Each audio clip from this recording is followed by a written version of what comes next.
Hello, I am Dr. Mirela Cerneianu, and I welcome you to the Wellness Optimizing Warrior MD podcast, the WOW MD podcast. I am not your typical wellness coach, and this is not a typical wellness podcast. Here, I'll discuss educational facts about health, hormones, intimacy, anti-aging, and beauty trends, all very hot topics, to empower you to make great choices when it comes to your health and to your body. I want you to go, wow, I did not know that. Or, wow, this is going to make a great difference for me. Our healthcare system is broken and it needs a revolution. You and I can start one today. I am willing to share my knowledge with the world if you're willing to listen. Let's get started. Hello, listener, and I am continuing the series of wellness checks and what to look for according to each decade of life. So I'm moving on to what is important and some pearls of wisdom for wellness check in your 40s.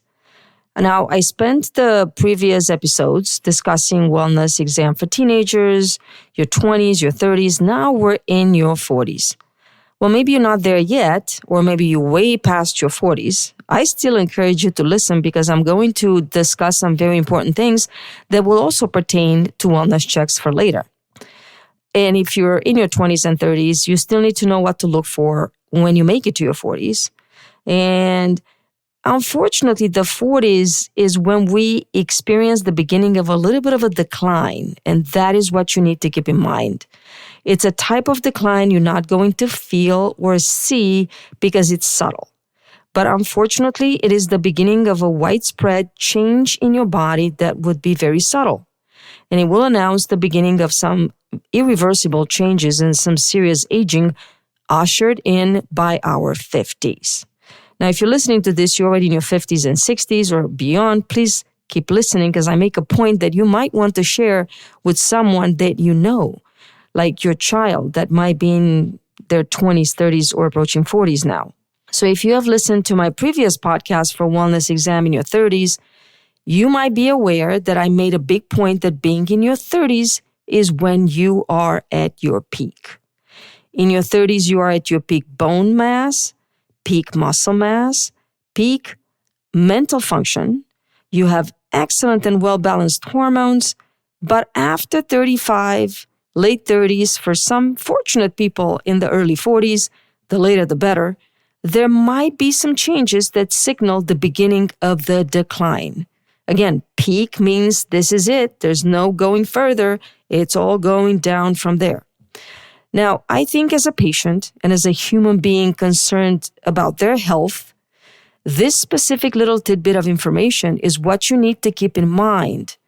Because when you turn the corner over to 40, you're not necessarily feeling poorly in any way, shape, or form, but you're going to have to start looking at some very basic things. Like, what is my weight doing? And is my height changing? Is it really going down? Damn it. Unfortunately, your height is not going to go up anymore. It's only going to go down. You might ask yourself, hey, is my mental health changing and why? Am I getting digestive issues I've never had before and why? Do I feel my hormones are completely out of balance and why? Am I gaining weight, losing muscle mass? Maybe I'm not as strong as I used to be and why is that happening? But last and not least, why am I so tired? So these are the types of questions you might face in your 40s. And maybe this is exactly what you want to start asking yourself. Are you experiencing any of these issues? Sometimes all you have to do is look in the mirror and analyze and then just ask, why is it happening? Because it is happening due to a reason. Now, here's the thing, and this is the point I want to make, and this is why I encouraged even people in their 50s and beyond to listen to this episode, because people care about anti-aging when they make it to the 50s and 60s, when it's clear that their bodies have been changing and they've been changing drastically. And now they want to regain, recapture, and relive their youth with the wisdom that they've gained in the previous 50 to 60 years. I mean, who would not want to live in a 20 to 30-year-old body with the wisdom of a 50 to a 60-year-old? Well, I know I would. Now, you see a lot of men and women in their 60s that are strong. They're fit. They don't show their age, or they age well. They're aging beautifully and gracefully. They feel great in their bodies. Now, these might be men and women who have realized that something is happening and likely used interventions to slow down aging in order to age gracefully. Yes, we have lasers to erase wrinkles. Yes, we have major facelift and neck lift and liposuction and tummy tucks and mommy makeovers to lift and sculpt the body and do all kinds of things to erase aging. But I'm not talking about those. Imagine being aware that things will start changing in your 40s drastically. Imagine you turn 40 and you understand that. Imagine you know that by the time you're 50, you are entering a significant phase of decline in your health. So please consider this decade of the 40s as a wake-up call, dedicated to be purely and totally about investing in your health, because this is the last marker of feeling good before I get too old to feel good. Does that make sense? Now, for many, we know that this is not going to happen. You're not going to worry about your health or invest in your health in your 30s. You're busy finishing your education. You're investing time and energy in your newly established and hopefully growing family. Likely, you're investing time and energy in a new developing career. There's so many things happening in your 30s. You can barely keep your head above water. And also, hopefully, you're having a lot of fun too. So your health is not necessarily going to take a big place in your priorities. It's not going to be a concern. Now, it will be if you have a medical issue that you need to resolve. It will have a big place in your concerns if you do not feel well, but that's not what I'm talking about. If you feel healthy and you don't have any issues, and you haven't been going to the doctor in your 30s, please start doing so when you turn 40. Take turning 40 seriously and keep in mind, you are now beyond your peak. What happens when you're beyond your peak? It's all downhill from there. You are beyond the time when you have your best energy and your best strength. All of these might be behind you. Unless you start being concerned with aging and you are actively doing something to either stop or reverse the inevitable decline that happens when we eat too much, too many times, we don't exercise enough, we lose sleep too many nights, we spend too much time stressing over things that in the end do not matter as much, etc. At this point in your 40s, you might want to pick a doctor that might have the energy and the time and the dedication to discuss with you your aging plans and the possibility of investing in some anti-aging lifestyle choices, a different kind of exercise, addressing your sleep pattern, addressing your family, your career environment, and discussing whether it might or not lead to a balanced, healthy lifestyle. Whether this is causing you unnecessary, unneeded mental, emotional stress or financial burden. Now, it might cost you to see such a physician somewhere between $500 to $1,500 or so a year, depending on how many times you go and how expensive the doctor is. But you should probably consider doing that once or twice a year and get the benefit of a consultation with some in-depth blood work that hopefully is billable to an insurance company if you have medical insurance, in order to give you some insight into what's happening with your body and how seriously you need to be addressing your lifestyle and make it about anti-aging. And again, that is because if you are concerned about aging at all, which you should be by now because things are starting to change, you shouldn't be concerned later with reversing time, because it's impossible to erase or reverse time as far as our internal mechanisms go, our metabolic rate, and the health of our immune system. Once we turn 50, the clock is ticking. We cannot change any of that. But what we can do, what you can do, is you can start early in your late 30s and 40s to learn to live a better, healthier, anti-aging lifestyle. Consider it an investment. If you're not investing in a 401k by now, you probably need to ask yourself why. If you're, for example, in a situation where putting money aside for down days or for retirement is not possible, then you need to rethink what is going on in your life that put you in this situation and what can you do to reverse this situation. Again, this is not a self-help episode. I'm not going to dwell on this. But at this point, presumably, you are investing in a 401k pension fund or some sort of putting money away for retirement. But if you're not considering your health, you could put all the money you want aside for retirement, but you might ignore the fact that you might not live to spend that money beyond retirement in your 70s, 80s, and you might not make it there. So when you spend the 40s decade thinking about how can you position yourself strategically from a health standpoint so that you are a super healthy, super highly functioning 80-year-old, then guess what? You have the chance to be a healthy, highly functioning, super healthy 80-year-old. If you don't worry about it at all and will deal with it as it comes, don't be surprised. But that's probably what happened to many 80-year-olds who are now dependent on a government subsidy like Social Security or Medicare, cannot work. You might be one of them. Not many 80-year-olds are healthy and able to function and have the body that allows them to enjoy being alive. Many seniors over 70 have to deal with unspoken about problems of aging, like urinary incontinence and sarcopenia, which is severe loss of muscle mass that renders you incapable of doing your daily activities, that does not allow you to move around without an assisted mobility device like a cane or a walker or a wheelchair, like losing your vision to cataract or macular degeneration or retinal detachment.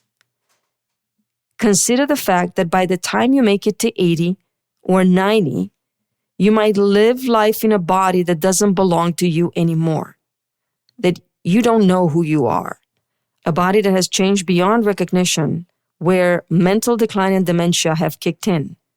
And whoever you were in your 40s and 50s, it's gone. And your identity and your soul have been slowly eaten away by dementia or cognitive decline. Now, I could keep going. I don't necessarily want to make this about how terrible it is to age, especially aging to the point where we lose our ability to function, to think, to move, to see, or to hear. We don't want this. No one wants this. No one wants to spend their day barely moving around the house and going from doctor appointment to doctor appointment, dealing with so many chronic issues that there's really no fun to be had in their daily life because it's all about pain, fatigue, and misery. And look at how many 80-year-olds suffer from depression because they don't feel well. And this is terrible. So let me ask you a question. How many men and women over 70 do you see at the gym regularly? I bet you none. How many do you see in a yoga studio? Probably more than in a gym, but still very few. Now, if you do not want to be this person I'm talking about, if you do not want to age this way, then this is when you want to start thinking about anti-aging in your 40s. Let me get back to the wellness check because I took a significant detour, but that's because I love anti-aging. I love talking about it. And I'm sorry, I apologize. I wasted your time a little bit, but I love how no one talks about it. But the truth is that the 40s decade is the time you want to pay the bank. Invest in your health. Invest in your body and start putting stuff away, stuff that's going to prepare you for a healthy, graceful ability to move and live your life the way you want, with strength, physical and mental agility. And there's one major thing, I hinted at it earlier. This is the most important thing you need to be focused on, so keep listening. I'll tell you all about it. Now, coming back to wellness in your 40s, and to stay on topic, part of your wellness check, yes, you will need to measure the weight, the height, the blood pressure, the circumference of your abdomen, and all of this are leading to some very important wellness indicators for your 40s. The top, most important body wellness indicator is going to be, I bet you don't know the answer to this question. Not the weight, not the height, not the blood pressure, not your insulin and sugar level, not your cholesterol level, your body mass composition. And obviously for this measurement, you need all of these critical basic health markers to be looked at because all of them together are very valuable indicators of what is actually happening with your body. And you don't need a whole lot of time or blood tests. You don't need anything. All you need is your height, your weight, your blood pressure, and your body mass composition. Now, let's start with the height. Your height in your 40s is important because you could be 5'10" and suddenly past your 40s, in your early 50s, you suddenly notice, oh crap, I've shrunk. Now, you might notice your back, your posture has changed drastically to the point where it's affecting your height. So your height is very important, especially after 50. But in your 40s, it's when it starts to possibly decline, if it will decline. So keep an eye on it and know what your final height is in your 40s. What about your weight? Well, your weight is very important. You need to know what your weight is. I understand there are many women, not so much men. Men don't have a problem with this, but many women are concerned about getting on the scale. They're afraid of a number that they might see on that scale. Now, here's my take on this. That number on the scale in pounds or kilograms is information. And if you are scared of what the number shows or it gives you anxiety, if you worry about what it says to you and your doctor, it simply means you choose to stay in the dark if you don't want to know. You choose to be ignorant about whether or not something important is actually changing in your body, affecting your weight. Why wouldn't you want to know, hey, yes, look at that, I gained a few pounds, rather than, I don't care, I don't want to know because it's upsetting me that I've gained a few pounds. Do not be upset over your weight because your weight, believe it or not, is ultimately always something that's under your control. Now, I know that's not necessarily true for some people. And I know many women especially, and sometimes men too, believe that weight is outside of their control, that they've tried everything, they failed to lose weight. Again, this is not what this episode is about, but this is the tip of the iceberg because your weight is a very important indicator of what's happening with your body. The weight is not just the sum of how fat we are, but it really looks at how strong we are. And this is the secret to aging well and aging gracefully.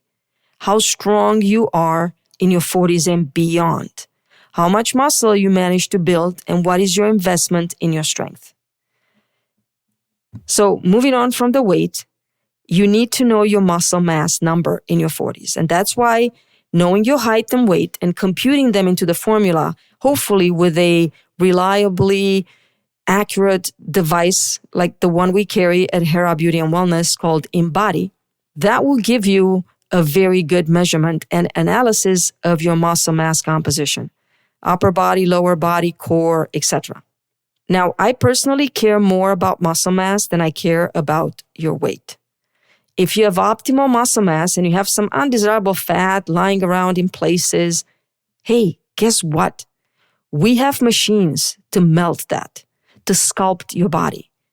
We can take care of that cosmetically and aesthetically if diet and exercise have failed, which most of the times they do, because subcutaneous fat is hard to get rid of.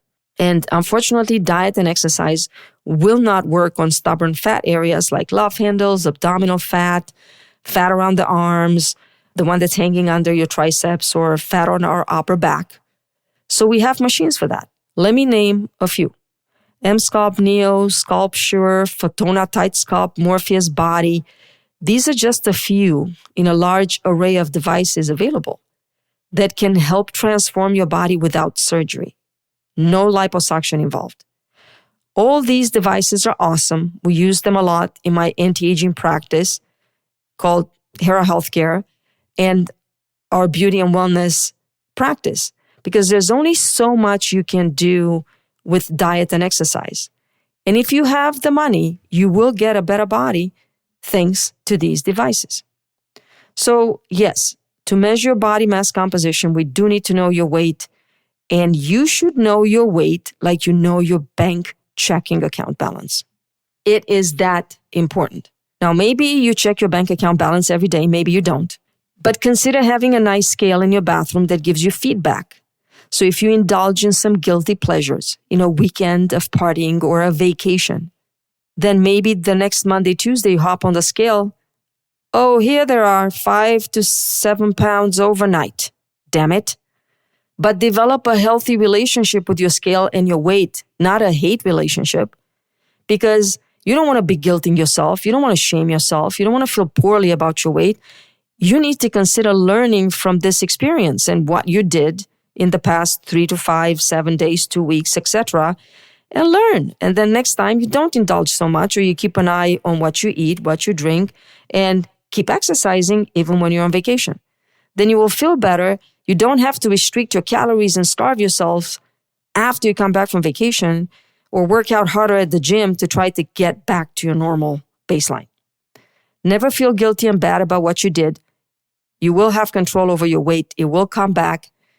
Everything is about balance. You might not remember, or maybe you haven't listened to my previous episode about wellness in your 30s, when I made the point about how as adults we reach peak muscle mass in our 30s. Everything after that is use it or lose it. If you are over 35 and you are not engaging in muscle strengthening, muscle building, muscle maintaining type of exercise on at least 5 times a week basis, believe me, you are losing muscle mass to the point where by the time you wake up and you realize what happened and how you got there, you are already weaker, prone to injury, and stiffer. Please don't wait to get to the point where you realize, oh crap, I lost my muscle. How can I bring it back? It's going to be very costly, very difficult, maybe impossible to bring it back close to what it was in your 30s.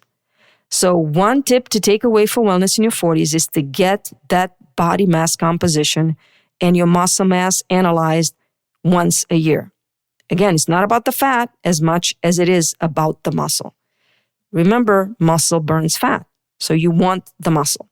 Let me talk about waist or abdominal circumference and belly fat, another simple, easy to look at marker for wellness.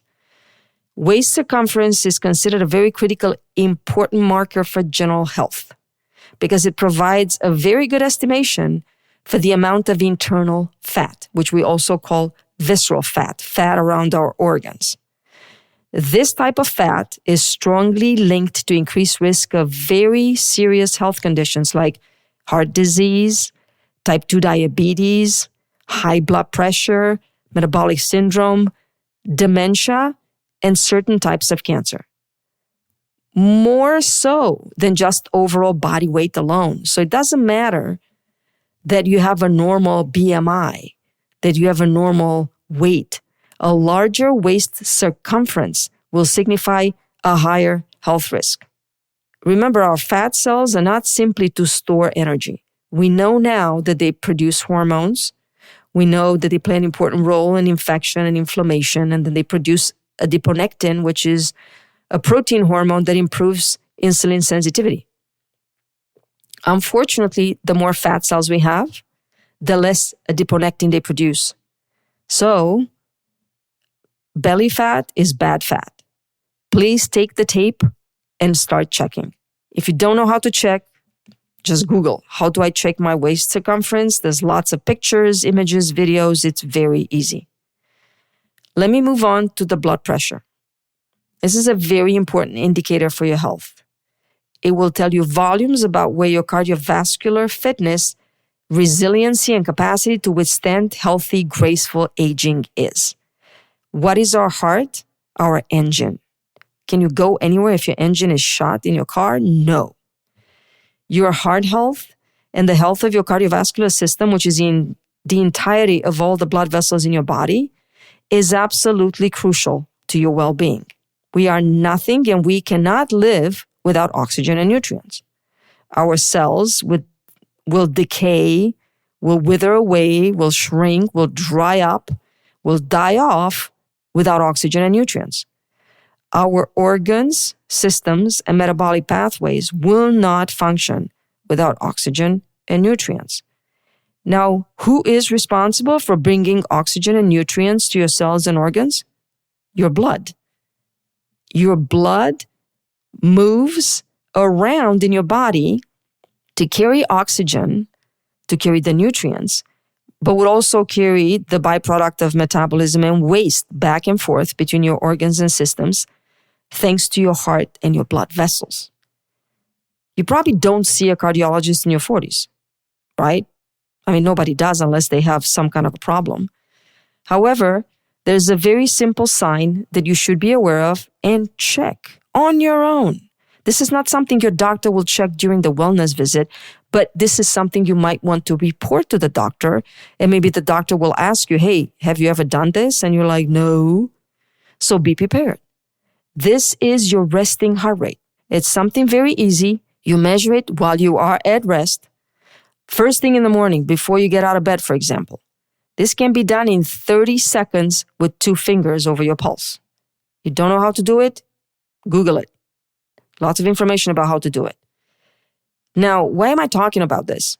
Because a consistently high resting heart rate can indicate that your heart isn't working efficiently. And an elevated resting heart rate, especially in men, is linked to a greater risk of premature death. According to Harvard Health, a resting heart rate between 89 and 90 doubles the risk of death, while a resting heart rate over 90 will triple it. So your resting heart rate should be 60 to 70, never over 80.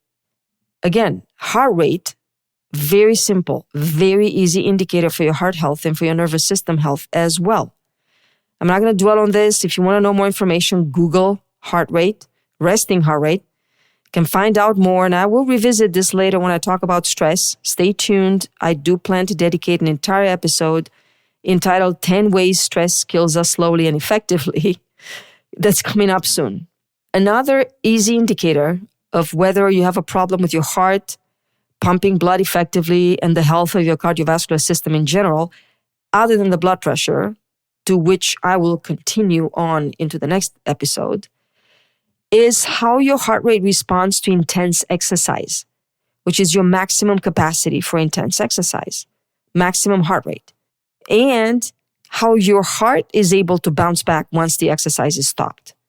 So there is a maximum heart rate, an optimal exercise heart rate. Now, the optimal heart rate and maximum heart rate you can find easily by just Googling optimal heart rate during exercise and inputting your age. The formula is very simple. I'm going to give it to you here. It is for the maximum heart rate during exercise, you subtract your age from 220. That is the maximum heart rate you should have. And your target heart rate zone for the moderate intensity exercise, it's about 50 to 70% of the maximum heart rate. So for example, for me, I'm 57. My maximum heart rate during exercise should be 163. That's 220 minus 57. That is 163. And my target zone for moderate intensity exercise would be 50 to 70% of 163, somewhere in the 130s or below. Again, I look at my age, 57, as just a number. When I exercise hard during my yoga sculpt classes with weights, my heart rate can go as high as 150 to 160. I am not short of breath. Well, a little bit, but not too short of breath. But I tolerate it really well. Sometimes I don't even know my heart's beating fast, but my watch will show it as 160 and above. When I walk the dog, it's about 110 to 120. So that is important to keep an eye on. These little doodads like the iWatch are very useful, and they can give you very good indicators of how your cardiovascular system is working. Another indicator to know that your doctor is not going to be able to measure, but this is something you can be aware of and report to your doctor during your wellness check, is your heart rate recovery. Now, that's measured by how quickly your heart rate drops after you stop exercising within the first minute or so. Now, someone that has a very good recovery, that's a good indicator for a good heart health. That typically means that your heart rate would drop 15 to 20 beats per minute within the first minute after exercise is reduced drastically or stops. I pay attention during class sometimes as I have my watch on, and I notice that as soon as the exercise slows down to just maintenance pace, my heart rate will slow down by 20 to 30 beats per minute within 60 seconds or so. And that is what you want. So maximum heart rate, optimum heart rate during exercise, and recovery heart rate, as well as resting heart rate, are 4 things that, again, it's extraordinarily valuable information regarding your cardiovascular system. Now, I am going to move on to the next episode and continue the wellness check. So please come back next week. I will go over blood pressure and why that is important. I will go over hormones. Yes, the hormones you need to test and look at in your 40s. And last but not least, one more important thing you need to be concerned as you turn 40 and you approach 50s. So please stay tuned. Thank you so much for listening. If you are one of my faithful listeners and you are finding value and enjoying these episodes, please feel free to leave me a review on whatever platform you're listening to. Also, if you find the content in these topics useful, not just to you, but to someone else, a friend, a loved one, or simply an acquaintance that you know could benefit from the knowledge I share here, please feel free to forward my podcast to them. If you live in California and you'd like to work with our practice to help you achieve your wellness goals, please go to our website, www.herabeautyandwellness.com, and request an appointment. It will be our privilege to help you in any way, shape, and form we can. Any suggestions on a topic of beauty, wellness, or anti-aging are welcome. All you have to do is go to the website, leave a suggestion into the AI chat, and I promise you, if you ask, I will listen and add your suggestion to my list of topics that I want to get to as soon as possible. Please join our Facebook group, The Wellness Optimizing Warrior MD. It's a small growing community that focuses on wellness, on what's new, what's safe, and what works in beauty, wellness, and anti-aging.